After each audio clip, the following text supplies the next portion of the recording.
The G-Wade Podcast with Deacon Dirty. What's up, y'all? It's your boy G-Wade holding it down, G-Wade Podcast, and I'm kicking it alongside with my man Deacon.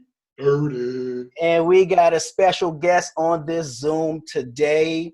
I asked the last woman, Marliss, Amiea. You got it. Yeah, man. How you doing, man?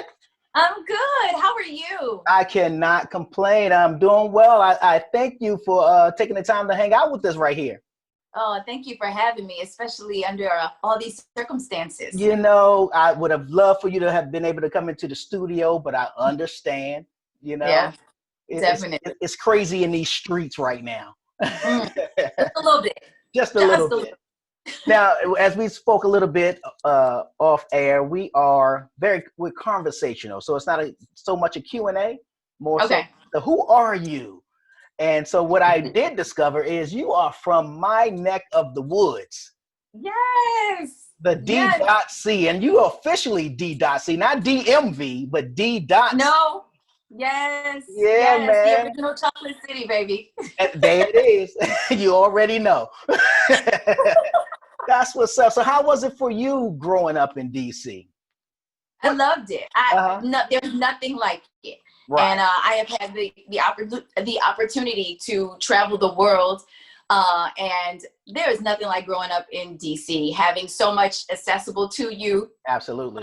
My dad was a D.C. cop, so we got some perks just on that alone. So okay. Yeah, D.C. was great. I miss it sometimes, but not always. But I miss old D.C.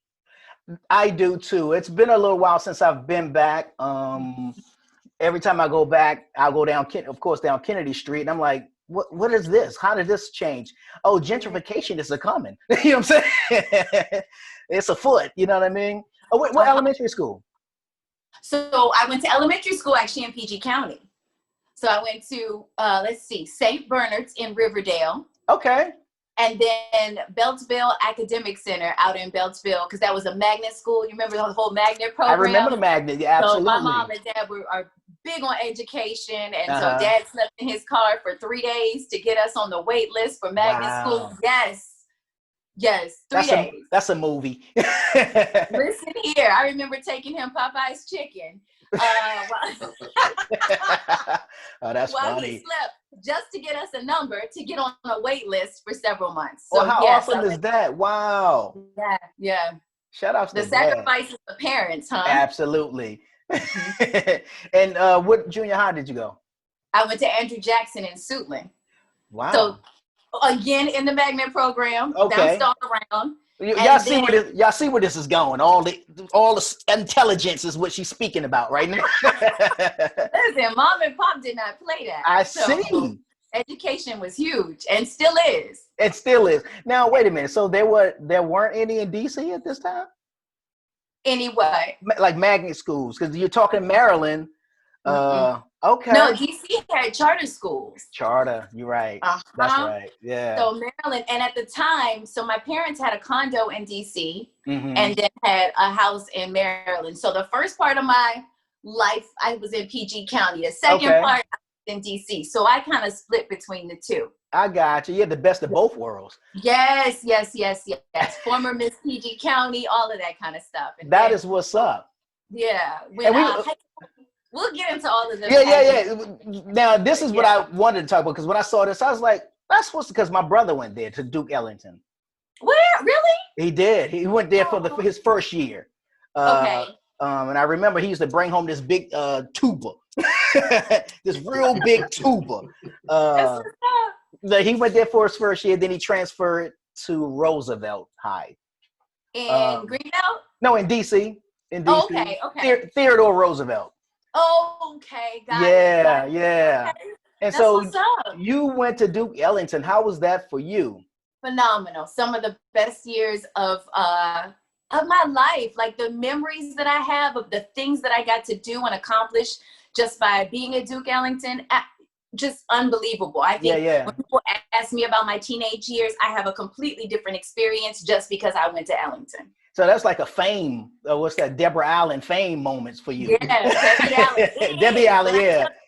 we used to change classes, and when we would change classes, they played music over the loudspeaker, and you had to be at the next class by the time the song ended. That is too funny. I mean, it was, people are singing and dancing down the hallways. Everybody knew each other. There were only just over 300 of us. Okay. So everybody knew each other, you know, songs and groups singing in the hallways. Yeah. Class. It was just like Fame. Just like Fame. Well, see, unlike my high school, I went to Coolidge, Calvin Coolidge. Oh, bless your heart. Hey, I made it. I made it, okay? I survived. You know what I'm saying? She said, bless your heart, bro.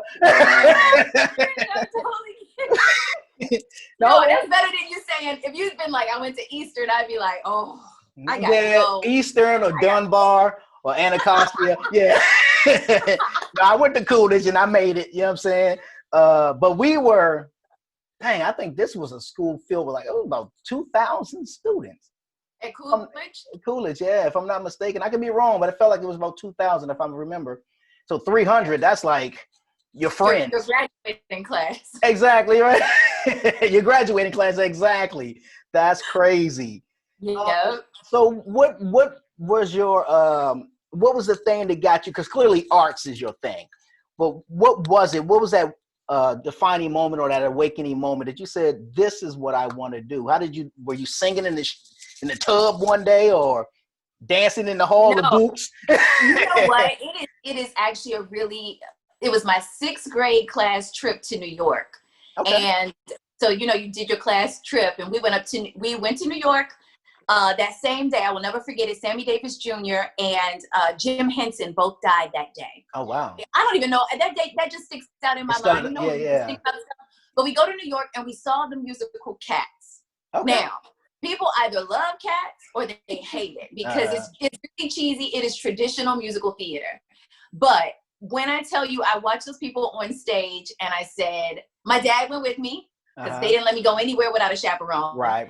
And I saw that musical and I said, I want to do this for the rest of my life. Wow. And I was actually getting ready to play Dorothy in The Wizard of Oz in the school play. Really? And side note, there were some upset parents because they felt like we weren't doing The Wiz. And I was playing Dorothy. But anyway, that was when I realized that I wanted to do it. Yeah. And I was like, this is as crazy as this. I want to do that. So that was when I knew, the 6th grade. Wow. And so if you're saying that your father sat in the car for 3 days to get you on the list of the magnet schools, I know 100% they were behind you in your decision to become an entertainer, an actress. Yeah. And you're like, you're the triple threat. They were both in public service. Say that again?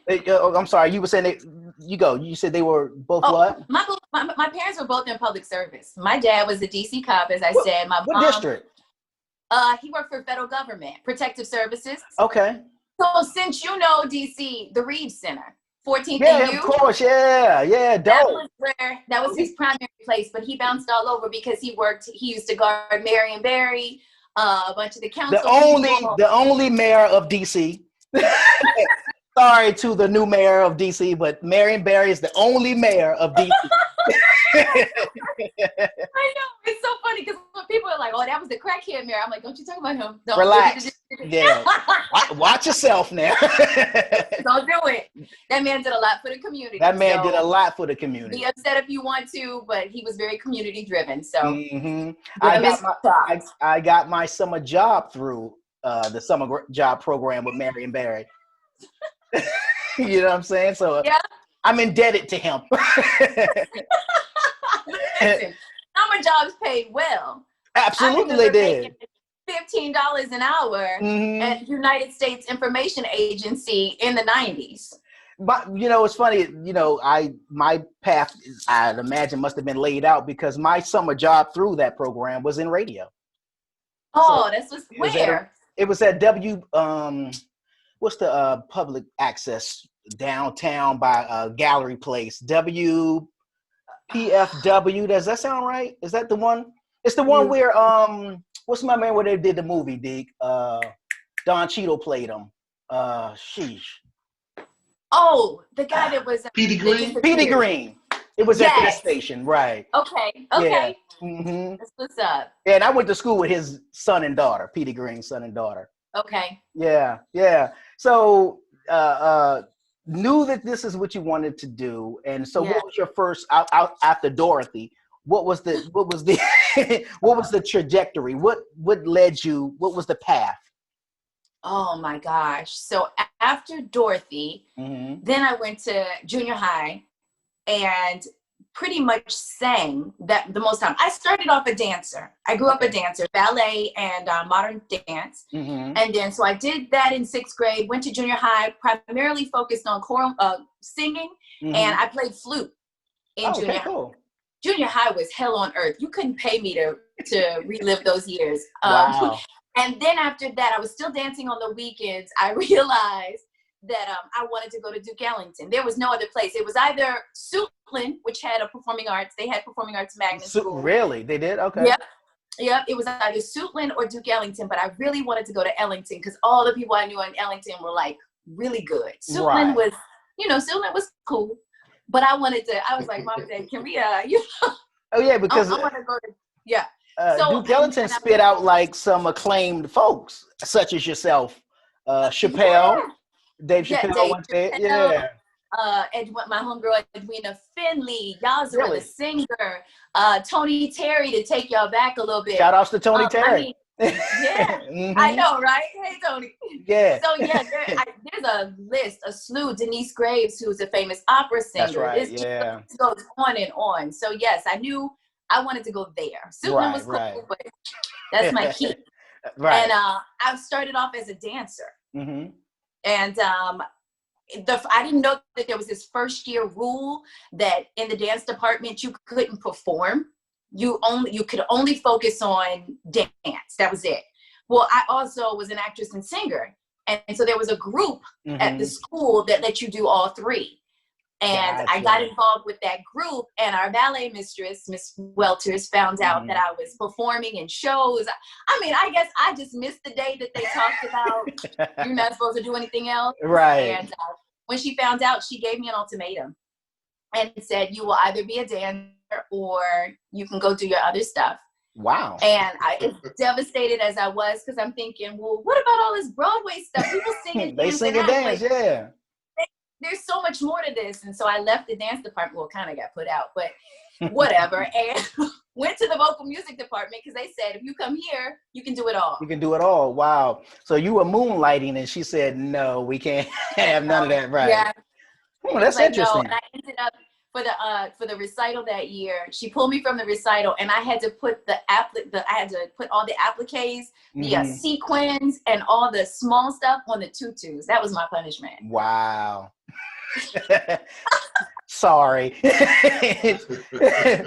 But whatever doesn't kill you makes you stronger. That's what they say. That's right. Listen, I can sew. Don't worry. I can sew to the ain't got a trade out of it. That's what's up. And so you were nominated for, what was the Washington Area Music Association? Yeah. So fast forward, all this stuff happens in high school, performing all over the place. I used to sing. Matter of fact, I used to sing at the Ritz nightclub. You remember the Ritz? Of course. I used to sing at the Ritz nightclub. What year was this? Circa when? What year? Oh, not late 90s. Late 90s.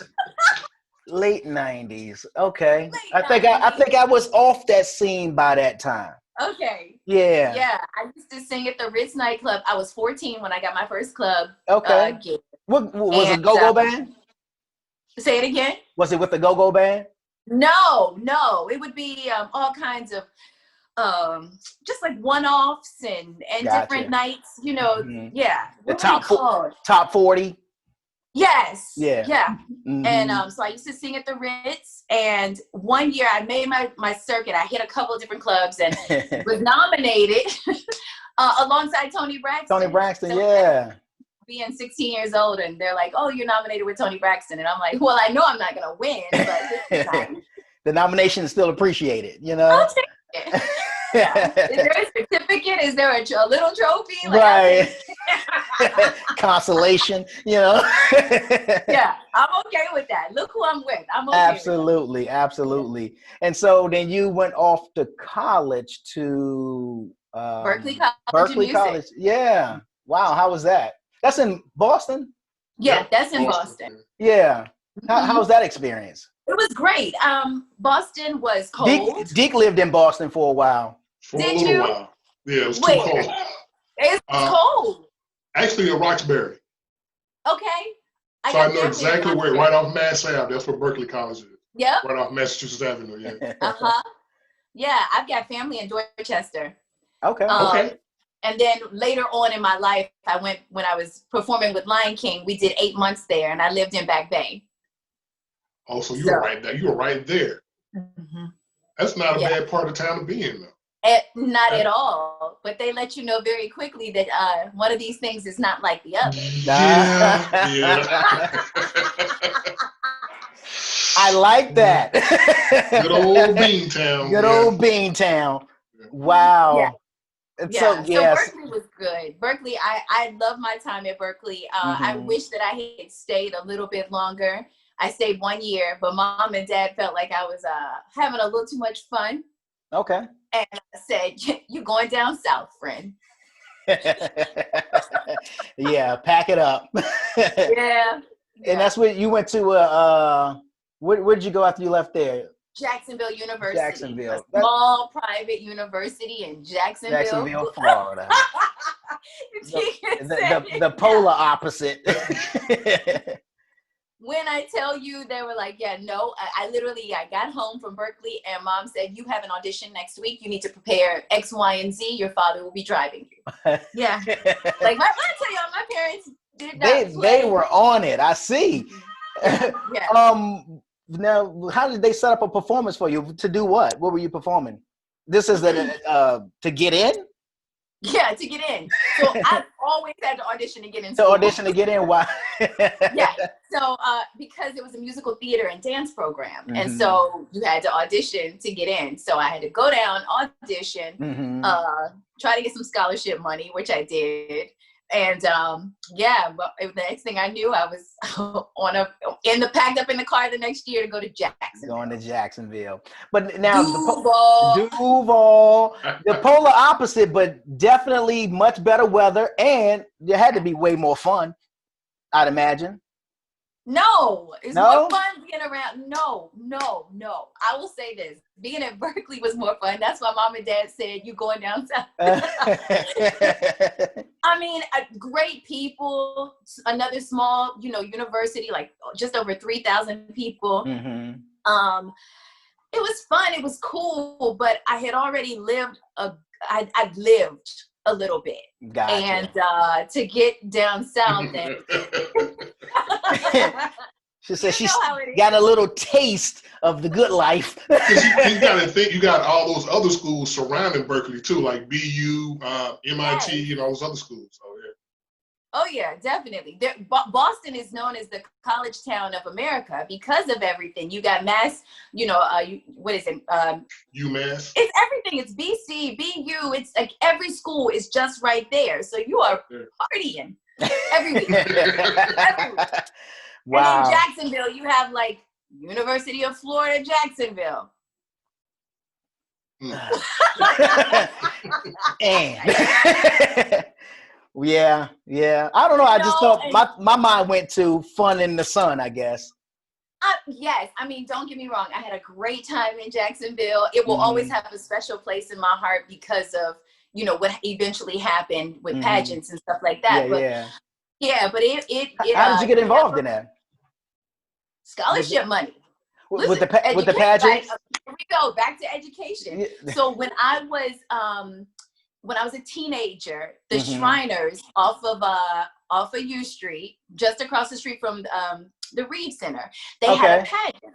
And they had a national pageant. It was the Miss Shrine pageant. And all the Shriners from all across the country come together every year for the big Masons convention. And somebody told me, hey, they've got scholarship money. So if you said scholarship money in our house, my mom and dad were like, go sing. She'll be there. Yeah. So I was like, all right. So I'm like, okay, fine. I've been in pageants for a little while. Okay. I love doing pageants. I've always kind of been a little, I like dressing up. I like makeup. I like all that. My mom, the complete opposite. She's like, I don't know anything about this, but if this is what you want to do, we'll do it. And so we just kind of used the knowledge that we had, and I went and competed in Miss Shrine, won Miss Shrine, then like got into the Miss America system and started competing in Florida and Maryland. I started in Maryland. Okay. In Florida as well, and won Miss Jacksonville. And Jacksonville is predominantly Black. Yeah. And they had never had a Black woman represent the city until I came along. It was the 45th year of the pageant, and won Miss Jacksonville. Wow. So there was like a ticker tape parade and everything, I'm sure, at that moment. Oh, man, I got keys to the city. I got keys to a couple of cities. A couple of cities. A couple of cities, and just, it was great. I mean, my year in Jacksonville was hands down just good times. It was stressful, though. It was like my senior year of college. There was a lot going on, but good times in Jacksonville. It will always have a special place in my heart. Okay. Yeah. So what was the what was your first role? Because I want to get to a Question of Faith, the film. And I also want to talk about Microwave Mondays. But what was the first role? What was the first audition? What was the first look in for you into film? Oh. Into TV and film, or just that period? Just that period, yeah. Because did it make a difference? Did you care for small screen or big screen, or did it matter? Nah, work is work. Work is work. Yeah. Work is work. Because I remember it used to be frowned upon, for film actors to do television. It was like frowned upon. Or even to do a commercial. Yeah, no, it don't matter now. Yeah. Work is work. And I will hit commercials, TV, film, where we working. Right. Work is work. Yeah, no. So oddly enough, I was working at Disney. Okay. I was a performer at Disney World, and I was doing this show called Playhouse Disney Live on Stage. And the Disney Channel execs were there. And they happened to, of course, because the show involved all of their shows. Right. So they said, when are you coming to LA? And I said, when you bring me to LA. And so 3 years later, I'm on tour with The Lion King, and I get a phone. My mom and dad got a phone call from the Disney Channel looking for me and said, we've got a show. We're interested in her. My mom and dad are like, well, she's on the road. Give her a call. Fast forward a really long but crazy story. They bring me in. I audition. They say, we want you. I say, great. Give me a contract. They give me a contract. Exactly. A contract's not right. We negotiated for 3 months. Okay. I pushed back production and everything because the numbers weren't right. The mouse is about as cheap as he comes. So he will try to get you for pennies on the dollar. He will stick you for your cheese. Yeah. Yes. And I literally was like, the contract had to be right. Got an agent to negotiate the contract. Okay. And that was my first TV show. It was called Playhouse Disney Lunchtime in children's television. And I did not want to get stuck in children's TV. I knew, because I'm so animated. Animated, but right. I didn't want to get stuck talking to a ball of Play-Doh and being like, what are we eating for lunch today? So, guys. Oh, that's funny. Yeah. But after I shot the pilot, I went to LA for a week to shoot 10 episodes. Okay. And it was my first time in LA, and I fell in love with LA. And so I went back to The Lion King, put in my notice. Wow. Whether or not the show was going to get picked up or not, I didn't care. I just said, after Boston, I'm leaving and I'm moving to LA. No plan, no nothing. Wow. And moved to LA and started. That was how TV and film started. The show didn't get picked up, but that's how I got to LA. And from there, it was commercials and other TV shows and things like that. So that was my first taste of TV. Wow. Now, you are now in LA. Yep. I know you don't have much time. I know you got things to do. You are a busy woman. So we're not going to take much more of your time. So now you're in LA. You're auditioning for the big wigs. And you are landing roles, Young and the Restless, which I'm sure that had to be fun. Oh yeah. Now, I was an All My Children fan myself, but Young and the Restless, Curb Your Enthusiasm. How was that? Oh, that was great because I happened to be on the Seinfeld episodes, so I had a full Oh, week on Curb, and the way that show runs, there is no script. right. They give you a synopsis, and then based on the synopsis, your job is to set Larry David up. That's it. So you have no idea what's getting ready to happen. And Larry David is quick on the toes. Quick, and you don't know if he's serious or not. And Right. And I was such a young actress, and so just like, okay, just go, just be yourself. Like for me, I had to remember, tell myself, just be yourself. If he gives you something, just go with it. You know? Yeah. That's awesome. You looked like you was going to say something first, Deke. No. No, you good? Actually, I like that whole concept. That's why I like the show. Yeah, I mean, yeah, I think it's amazing that they basically ad-libbed the whole thing or improv. Yeah. You get literally, and so like I was on set for like a week, and I did 3 episodes, but every day they tell you we may get to your episode or we may not. So you're just kind of sitting there because you don't know what's happening on set. Right. Yeah. So they don't even know what's happening on set. Right. So, I know you eventually landed in the film A Question of Faith. Yeah. How was that working with Richard T. Jones and Kim Fields and Fields? Yeah, that had to be awesome. Let me tell you this. They what a wonderful cast. Literally. It was I had more fun with them doing the press stuff for the movie. Like we all got together, we flew all over the place and just did Mega Fest and I did interviews in DC, and it was just good times. Very humble people, great people to work with. It's good times, good family based production and movie. Yeah. And I know it had to be amazing because I grew up watching Kim Fields on Facts of Life.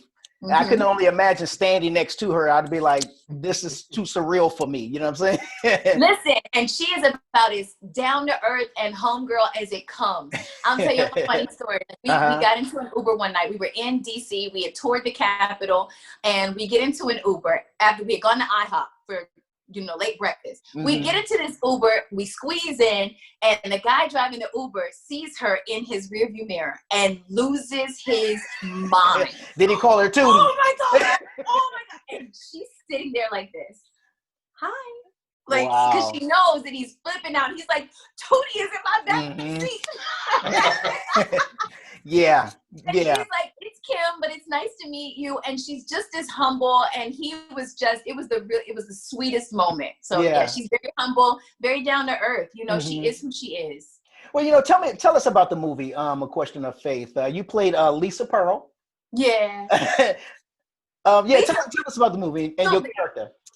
So Lisa was the love interest. She ended up with the pastor's assistant. Okay. And but A Question of Faith, it was a fantastic Christian-based movie.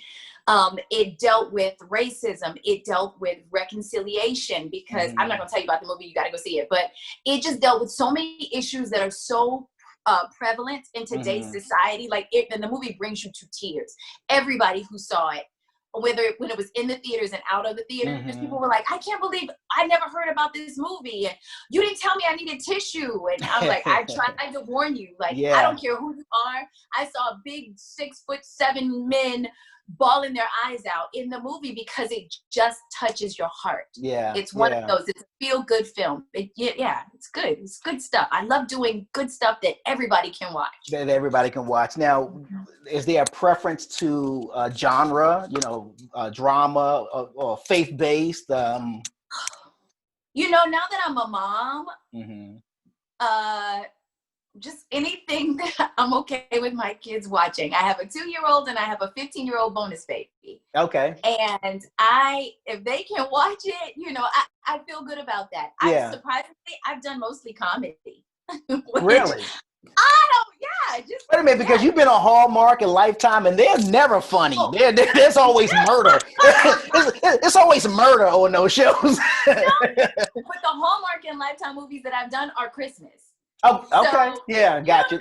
It's like gotcha. Campy there. Yeah, I've done a ton of those because of relationships. This industry is all about relationships. Absolutely. And I built a relationship with one of the production companies that does the majority of those movies. Gotcha. So for a while, I was their girl that they called and said, "Hey, we gotta the go-to." You busy? Yeah. And so now you're in Atlanta, right? I'm in You Atlanta, here in Atlanta? now. Yeah, I met my husband in Vegas, and he lived here, and I was in LA, and he proposed, and I said, okay, I'll come to Atlanta, and I've been in Atlanta for 5 years now. So how's it been? What's the experience been like for you? It's been interesting because it is not what you think when they say Hollywood of the South. Okay. People, while the filming is going on here in Atlanta, the opportunity, a lot of the bigger opportunities are still being booked out of New York and LA. Okay. And they're picking up secondary actors here in Atlanta. Gotcha. So in other words, are you saying, if I'm hearing this correctly, are you saying like you're not seeing the Tom Cruises and the Denzels making their way to Atlanta? Is that what you're saying? No. They're still booking work out of New York and LA. But and then so all of the bigger actors are coming out of those two cities, and then we'll book all the secondary roles when we get to LA. When we get to Atlanta. When we get to Atlanta. Interesting. It is interesting. So it's kind of like they don't believe yet that there is a good enough talent pool here in Atlanta to book some of the bigger roles. I think it's coming, but it's a process. Because the auditions that I got in LA versus what I get here is very good. Really? Now you say different or far in between. Is that which one is it? Both. Well,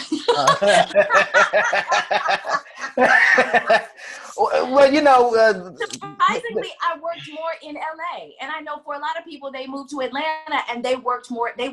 More here, which is fantastic. But I worked more in LA. Do you think it's role based? Atlanta is reality like a mug. You know what I'm saying? It's a lot of reality here, which means and I don't want to class. There's a lot of ratchet TV. You know what I mean? Now, is it because Marliss isn't ratchet TV?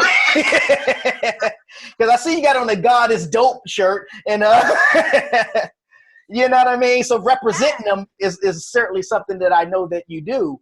You have to know your market. That is one thing as a performer, entertainer, know your market. And I know my market. Yeah. And I know the people that kind of come my way. If you know what I mean, I know, and I'm comfortable and confident in that. So this market is different. Okay. So I think for me, in just being candid, I still have to find my niche in this market. Are you, within this pandemic, have you been considering, or have you been writing or working on any, I guess you can say, passion projects or anything like that?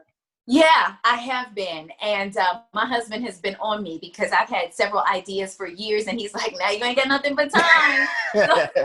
Right. Yes. So penning those ideas has begun, and bringing them into fruition is going to be the next task, because I am an idea woman. Do you hear me? I can have some good ideas, but honey, that follow through is not always where I would like for it to be. So that's where it gets real. Yeah. So if I can just continue to pin them and make them happen, because I think I've got some good stuff. Yeah, definitely. Well, here's the question that I'm sure you get probably a lot in interviews. Well, what's the dream role? What's the dream gig? What's the, you know what I mean? What's that? This is it.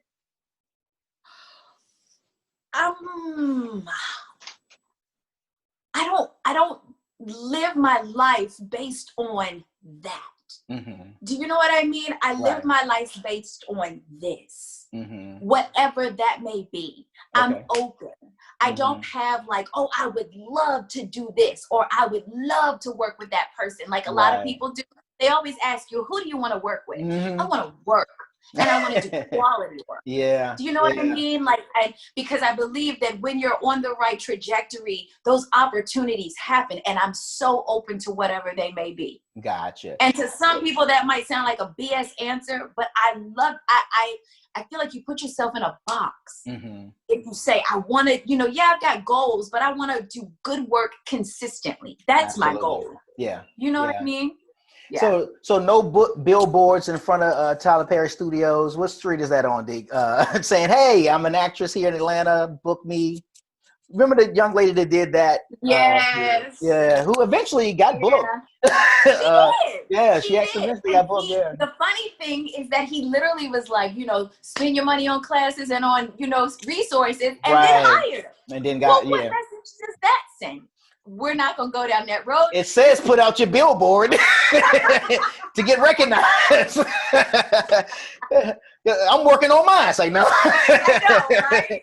So no billboards for me. Okay, gotcha. Any have you tried to, or have you auditioned any over at Tyler Perry Studios? I have. Okay. I have. I'm sure he knows my name. So I've been on that lot. I have. I know Raven very well. So okay. Yes. That's funny. Well, so, you know, it's all good. I don't know if you know all of his shows, the many, but if there was one that you would say, I can see myself on that show, which show would that? On his shows? Or one of his shows, Tyler Perry shows. Because again, he has about 7 or 8 of them floating around right now. I know. And if I could hide under a rock right now, I totally would, because I can't answer that question. Well, I know that there are many. I don't know them all. and I've only been on one, but I was on one as an extra. It was House of Pain several years ago. It was a fun experience. Every so often it'll pop back up on screen and somebody will screenshot it to me. But I mean, I was just curious. Let's move on. Good answer. So, okay. I have a feeling you kind of understand where I'm going with this. Okay. Say less. So where does Marliss Amiea go from here? What's next? What's the, because I don't know when we coming out of this thing. Clearly we're going into 2021 with it, this pandemic. I definitely think creating my own. It's so funny because I once had a casting director say to me, do you know what your problem is? And you're always like, as an actor, you're always like, oh God. Wow. And he said, we don't know what to do with you. Huh. So the one thing that my husband, when I went home and like screamed at him, like, do you know what she said to me? And he looks at me and he goes, do you know what that means? It means it's time to create your own. If they don't understand you, you put you out. And you put you out in a way that will make people understand. Absolutely. Because they want to put you in a box. Mm-hmm. And nobody puts baby in a corner. Nobody puts baby in the corner. Right. Absolutely. And when you create your own, you'll have a time of your life. Okay, I'm trying to get a little cheesy with it. No, it is. I am now in creation mode. Okay. And if you don't understand me, let me put it out to you to get you to understand a little bit better, because it doesn't fit in that mold and that mold and that mold. Here I am. Yeah. And I get to do what I want to do. And this is who I am. So that's where Marliss is going. I'm excited about 2021. Mm-hmm. 2020 can go to hell. I'm good. It has been a year, friend. So it has been a crazy year.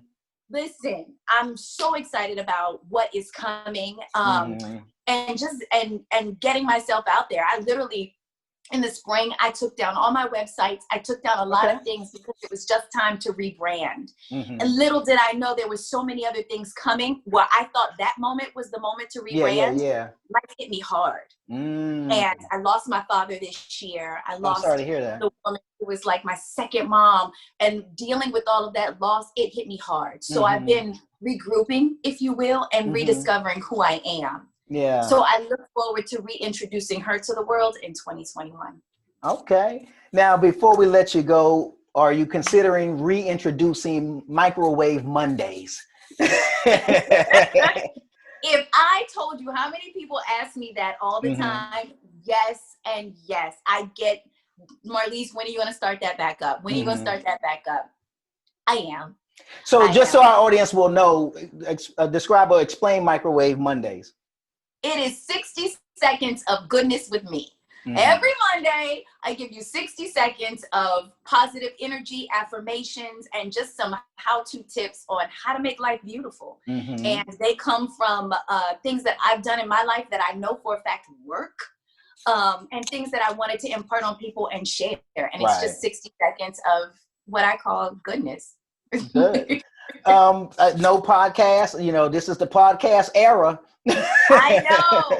My husband is on me to do one. He wants us to sit down and do one because we are pretty comical together.